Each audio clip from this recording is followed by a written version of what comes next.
सोनपुर के जंगल में सभी पक्षी हर मौसम के फलों को खाना पसंद करते थे, जिसके लिए उन्हें बहुत दूर दूर तक उड़कर फलों की खोज में जाना पड़ता था। और अब गर्मियों का मौसम आ गया था। सभी पक्षियों को आम खाने दूर पहाड़ों के जंगल जाना पड़ता था, लेकिन वहाँ उनके लिए जान का खतरा हमेशा बना रहता था। टुन्नू जी, आम का मौसम आ गया है, लेकिन मैं आपको पहले ही बता देती हूँ कि आप पहाड़ों वाले जंगल मत जाना, क्योंकि सिर्फ वहीं आम के पेड़ हैं, लेकिन वहाँ शिकारी पक्षी भी होते हैं। आपको हमारे लिए खतरा उठाने की कोई ज़रूरत नहीं है। हाँ टूनी, भले ही हमें आम बहुत पसंद हो, लेकिन मुझे अपने परिवार के साथ ही रहना है। आम नहीं तो कुछ और ही सही। आम? ये आम क्या होता है पापा? बिटिया, आम एक फल होता है जो फलों का राजा माना जाता है। आम बहुत ही मीठा होता है। इसका स्वाद दुनिया के हर फलों से ज़्यादा अच्छा होता है। मुझे भी आम खाना है पापा। नहीं रानी बिटिया, आम पहाड़ों वाले जंगल में ही मिलता है। अगर मैं या तुम्हारे पापा वहाँ गए तो शिकारी पक्षी हमें मारकर खा जाएंगे। फिर तो मैं आम कभी नहीं खाऊंगी। मुझे हमेशा मेरे माँ पापा के साथ रहना है। माँ पापा, आप कभी वहाँ मत जाना। नन्ही सी रानी चिड़िया डर जाती है। उसने आम देखे भी नहीं थे, तो खाना तो दूर की बात थी। ऐसे ही सभी पक्षी वहाँ जाने से डरते थे, लेकिन गौरी कौवी आम की इतनी बड़ी दीवानी थी कि किसी भी कीमत पर वो आम खाना ही चाहती थी। कालू जी, मेरा आम खाने का बड़ा मन कर रहा है। मैं प्रेग्नेंट हूँ और इस हालत में जो भी खाने का मन करे उसे खा लेना चाहिए, वरना बच्चा बहुत कमजोर होता है। गौरी, क्या तुम मुझसे प्यार नहीं करती हो? मुझे बता दो, मैं तुम्हारी जिंदगी से चला जाऊंगा, लेकिन मुझे शिकारी पक्षियों का शिकार नहीं बनना। नहीं कालू जी, मैं आपसे बहुत प्यार करती हूँ, लेकिन क्या करूँ? ऐसी हालत में जो खाने का मन करता है तो फिर उस पर काबू पाना मुश्किल होता है। लेकिन लगता है आप मुझसे प्यार ही नहीं करते, वरना आप कैसे भी मेरे लिए आम ले आते। ये गौरी तो हमेशा अपनी बात मनवा ही लेती है। अब जब तक इसको मैं आम ला कर ना दे दूं, ये मेरा जीना हराम कर देगी। भगवान, अब तू ही बचाना मुझे उन शिकारी पक्षियों से। कालू कौवा पहाड़ों वाले जंगल पहुंच जाता है। वहां जाकर उसने कुछ आम तोड़े और जल्दी से वापस आने लगा। तभी एक शिकारी चील ने उसे देख लिया। अरे बाप रे, शिकारी चील! अब तो तू गया कालू बेटा। मुझे जल्दी से उड़कर कहीं छुपना होगा, नहीं तो आज मेरा राम नाम सत्य। कालू कौवा तेजी से उड़कर एक पेड़ के पीछे छुप गया। बहुत देर तक शिकारी चील उसे ढूंढता रहा, फिर थककर वापस चला गया। अरे, कहाँ चला गया?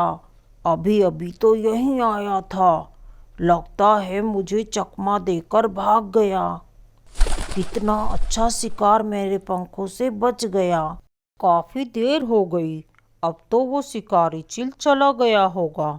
जल्दी से घर भाग जाता हूँ। कालू कौवा तेजी से उड़कर अपने घर वापस आ जाता है और सारी बात गौरी कौवी को बता देता है। अरे वाह रे मेरे कालू जी, इसीलिए तो मैं तुम्हारी इतनी दीवानी हूँ। आज तुमने साबित कर दिया कि तुम मुझसे कितना प्यार करते हो। आज के बाद मुझसे प्यार का इम्तिहान मत लेना, क्योंकि मैं अपनी जान देकर कुछ साबित नहीं करना चाहता। अगले दिन कालू कौवे ने ये सारी बातें अपने दोस्त टुन्नू चिड़े और हरिया तोते से बताई। ये तो वही बात हो गई कि मौत को छूकर टक से वापस। तुम्हारी किस्मत अच्छी थी जो तुम बच गए मेरे दोस्त। अच्छा कालू, तुम वहाँ से कितने आम लाए थे? मैं वहाँ से पूरे 5 आम लाया था, लेकिन सारे आम मेरी भुक्खड़ बीवी खा गई। लेकिन गुठलियाँ तो नहीं खाई होंगी ना? क्या तुम गुठलियाँ मुझे दे सकते हो? गुठलियाँ? तुम गुठलियों का क्या करोगे टुन्नू? मैं सोच रहा था कि हम उन गुठलियों को जमीन में गाड़ देते हैं। जब पौधा निकल आएगा तो उसकी देखभाल करेंगे। कुछ सालों में ही हमें आम खाने को मिल जाया करेंगे। आम के लिए हमें अपनी जान दांव पर नहीं लगानी पड़ेगी। ये तो बहुत कमाल का दिमाग लगाया है तुमने। ये बात हमें पहले क्यों नहीं सूझी?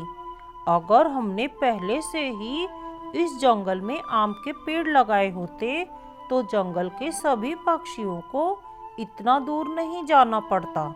मैं अभी जाकर आम की गुठलियाँ ले आता हूँ। कालू कौआ सारी गुठलियाँ ले आता है। टुन्नू चिड़े और हरिया तोते ने आम की गुठलियाँ जमीन में गाड़ दी। कालू ने उसमें पानी डाला। कुछ ही दिनों बाद आम के पौधे निकल आए। ये बात जंगल के पक्षियों को पता चली तो उन्होंने टुन्नू चिड़े की इस सोच की काफी तारीफ की। ये तो तुमने बहुत अच्छा किया है टुन्नू भाई। इससे हम पक्षियों को आम खाने पहाड़ों के जंगल नहीं जाना पड़ेगा। मैं तो कहती हूँ कि हमें टुन्नू भैया के साथ मिलकर और भी फलों के पौधे लगाने चाहिए, ताकि सिर्फ आम ही नहीं, जंगल के सभी पक्षियों को सभी मौसम के फल खाने को यही मिल जाएं। हाँ, अगर सारे पक्षी सिर्फ 10-10 पौधे लगा दें तो हमारी आने वाली पीढ़ी को खाने की खोज में जंगल जंगल भटकना नहीं पड़ेगा। हम सब तुम्हारे साथ हैं टुन्नू। अब हम भी तरह तरह के फलों के पौधे लगाएंगे।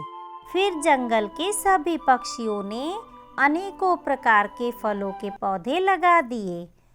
कुछ साल के अंदर ही सभी पेड़ों में फल लग जाते हैं और अब उन आम के पेड़ों पर भी ढेर सारे आम आ गए थे। रानी बिटिया, जब तुम छोटी थी तब तुम पूछती थी कि आम कैसा होता है, और मैं तुम्हें उस समय आम खाने को नहीं ला पाया। उस दिन मुझे बड़ा दुख हुआ था।